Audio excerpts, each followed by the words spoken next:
अस्सलाम वालेकुम स्टूडेंट्स। तो लास्ट वीडियो में हमने रिफ्रैक्टिव पावर तक डिस्कस कर लिया था। अब इस वीडियो में हम ऑप्टिक्स ऑफ विजन का नेक्स्ट टॉपिक डिस्कस करेंगे which is optics of the eye. तो इस टॉपिक को डिस्कस करने के लिए पहले हम थोड़ी एनाटमी पढ़ लेते हैं आई की, जो आपने एनाटमी भी पहले पढ़ी होगी लेकिन एक रिव्यू हो जाएगा। सो हमें पता है कि जो आई है उसकी 3 लेयर्स है। जो आउटर मोस्ट लेयर है उसको स्क्लेरा कहते हैं, which is posterior 5/6 of the I. Sclera cover करती है पोस्टीरियर 5/6 ऑफ द आई को, यहाँ तक स्क्लेरा होती है। इससे अगर एंटीरियरली जाएँ तो ये जो आपको लेयर नज़र आ रही है ये कॉर्निया है और ये कवर कर रही है एंटीरियर 1/6 ऑफ द आई। अब इस कॉर्निया की भी 2 लेयर्स हैं, एक एंटीरियर लेयर है एक पोस्टीरियर लेयर है।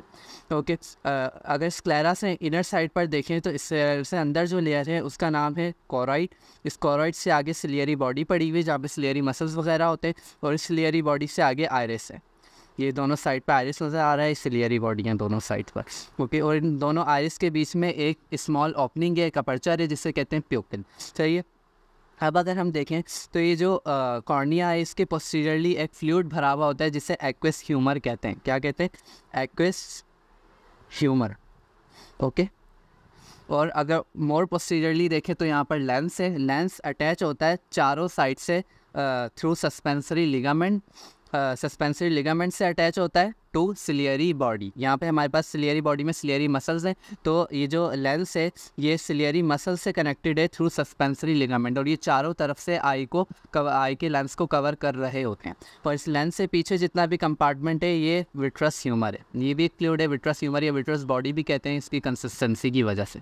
ओके, सो ये समझ आ गया। और सबसे इनर जो लेयर है उससे रेटाइना कहते हैं या रेटिना कहते हैं, जो कि हमारी मोस्ट इम्पॉर्टेंट और सेंसरी लेयर है आई की। अब इसके जो रेटिना को हम नेक्स्ट चैप्टर में डिस्कस करेंगे डिटेल से। इस चैप्टर में हमें डिस्कस करना है, इस टॉपिक में हम डिस्कस करेंगे ऑप्टिक्स ऑफ द आई को। सही। अब सबसे पहले वो ये कहता है the eye as a camera. Eye एक कैमरा की तरह है। वाई? क्योंकि जैसे कैमरा में भी हमारे पास एक लेंस सिस्टम होता है, आईज़ में भी हमारे पास एक लेंस सिस्टम होता है। अब ये लेंस सिस्टम सिर्फ लेंस नहीं है, लेंस सिस्टम में कॉर्निया भी आता है, एक्वस ह्यूमर भी आता है, लेंस भी आता है और विट्रस बॉडी भी आती है। ये चारों चीज़ें इस लेंस सिस्टम में आती हैं।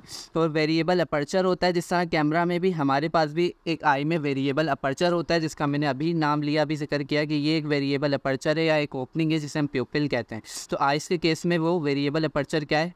प्यूपिल है, जिसका डायमीटर कंडीशन की बेस पर चेंज होता रहता है, कम ज़्यादा होता रहता है। और कैमरा में हमारे पास एक फ़िल्म होती है, आइज़ में हमारे पास फिल्म नहीं है। फिल्म की जगह क्या है? Retina, which is the sensory layer of the eye. Okay, so यहाँ तक समझ आ गया। अब ये जो लेंस सिस्टम है ना, ये लेंस सिस्टम इतना सिंपल नहीं है। ये लेंस सिस्टम वो जगह है जहाँ पे हमारे पास लाइट रिफ्रैक्ट करती है। लाइट क्या करती है? रिफ्रैक्ट करती है। अब हमने अभी पढ़ा कि इस लेंस सिस्टम में 4 चीज़ें आ रही हैं, कॉर्निया, एक्वस ह्यूमर, लेंस और विट्रस बॉडी। अब ये चारों डिफरेंट मीडियम्स हैं। अब जब डिफरेंट मीडियम्स होंगे चारों, तो उनका रिफ्रैक्टिव इंडेक्स क्या होगा? डिफरेंट होगा। जैसे अगर मैं कॉर्निया की रिफ्रैक्टिव इंडेक्स की बात करूं तो कॉर्निया का रिफ्रैक्टिव इंडेक्स है 1.38, इस एक्वस ह्यूमर का रिफ्रैक्टिव इंडेक्स है 1.33, लेंस का रिफ्रैक्टिव इंडेक्स ऑन एवरेज वो कहता है कि 1.4 है, और विट्रस ह्यूमर का रिफ्रैक्टिव इंडेक्स जो है वो 1.34 है अप्रॉक्सीमेटली। सही है। तो अब 4 डिफरेंट मीडियम्स है लेंस सिस्टम में, उन चारों का रिफ्रैक्टिव इंडेक्स डिफरेंट है। तो इससे हमें क्या चीज़ समझ आ रही है कि जब लाइट आएगी उन चारों मीडियम से पास करेगी तो 4 दफ़ा रिफ्रैक्ट होगी, बिकॉज जो चारों मीडियम्स है उन चारों का रिफ्रैक्टिव इंडेक्स डिफरेंट है। तो जहाँ जहाँ difference of the refractive index आ रहा होगा वहाँ लाइट रिफ्रैक्ट कर रही होगी। तो अगर हम इसी डायग्राम से समझ लें कि कैसे 4 दफ़ा लाइट रिफ्रैक्ट करेगी, तो अगर मैं एयर की बात कर लूँ, क्योंकि बाहर एयर होगी आई से, तो इसका जो रिफ्रैक्टिव इंडेक्स है वो 1 है। सही। तो अब लेट सपोज कि एयर से लाइट कॉर्निया में एंटर कर रही है, तो लाइट आई एयर से कॉर्निया में, पेन का कलर चेंज कर लेता हूँ। लाइट एयर से कॉर्निया में गई, कॉर्निया में एंटर हुई। अब इन दोनों के रिफ्रैक्टिव इंडेक्स में डिफरेंट है तो लाइट रिफ्रैक्ट करेगी। सही है। तो एक रिफ्रैक्टिव इंटरफेस ये बन गया, लाइट रिफ्रैक्ट कर गई। अब जब कॉर्निया से विट्रस ह्यूमर में आएगी तो कॉर्निया और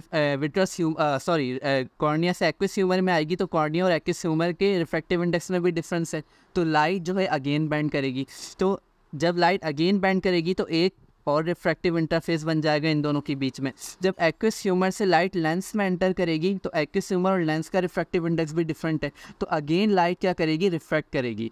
तो फिर क्या होगा, एक और रिफ्रैक्टिव इंटरफेस बन जाएगा एक्विस ह्यूमर और लेंस के बीच में। तो इस तरीके से जब लेंस और विट्रस ह्यूमर में आएगी तो अगेन रिफ्रैक्टिव इंडेक्स का डिफरेंस है, तो अगेन लाइट रिफ्रैक्ट करेगी, तो एक और रिफ्रैक्टिव इंटरफेस बन जाएगा between lens and vitreous humour. तो हमने देखा कि 4 जगह लाइट रिफ्रैक्ट कर रही है, यानी कि हमारे लेंस सिस्टम में 4 डिफरेंट रिफ्रैक्टिव इंटरफेस हैं। तो अगर हम चारों को सेपरेटली पढ़ेंगे, इंडिविजुअली पढ़ेंगे तो फिर तो बहुत मुश्किल हो जाएगा पढ़ना।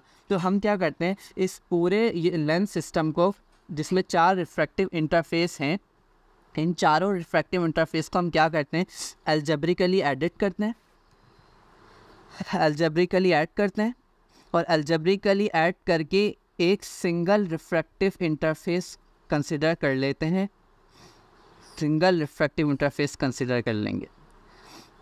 तो अगर मैं यहाँ पर एक डायग्राम बनाऊँ तो यहाँ आप देख सकते हैं कि एक रफ सी डायग्राम में बना रहा हूँ।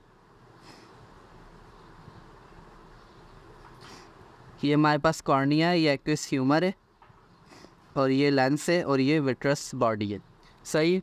तो हमने जो 4 डिफरेंट रिफ्रैक्टिव इंटरफेस हैं उनको अलजेब्रिकली ऐड करके एक सिंगल रिफ्रैक्टिव इंटरफेस बना लिया। लेट्स सपोज यहाँ एक सिंगल रिफ्रैक्टिव इंटरफेस हमारे पास बन गया।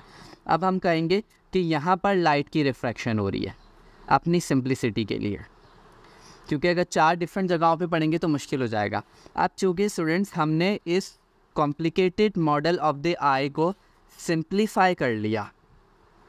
कैसे सिंप्लीफाई कर लिया, चारों को अलजेब्रिकली ऐड करके सिंप्लीफाई कर लिया, तो इसलिए हम इस मॉडल ऑफ द आई को कहते हैं, सिंप्लीफाइड मॉडल ऑफ द आई को कहते हैं रिड्यूस्ड आई, रिड्यूस्ड आई, या इसको कहते हैं स्कीमेटिक आई। रिड्यूस्ड आई भी कहते हैं या स्कीमेटिक आई भी कहते हैं।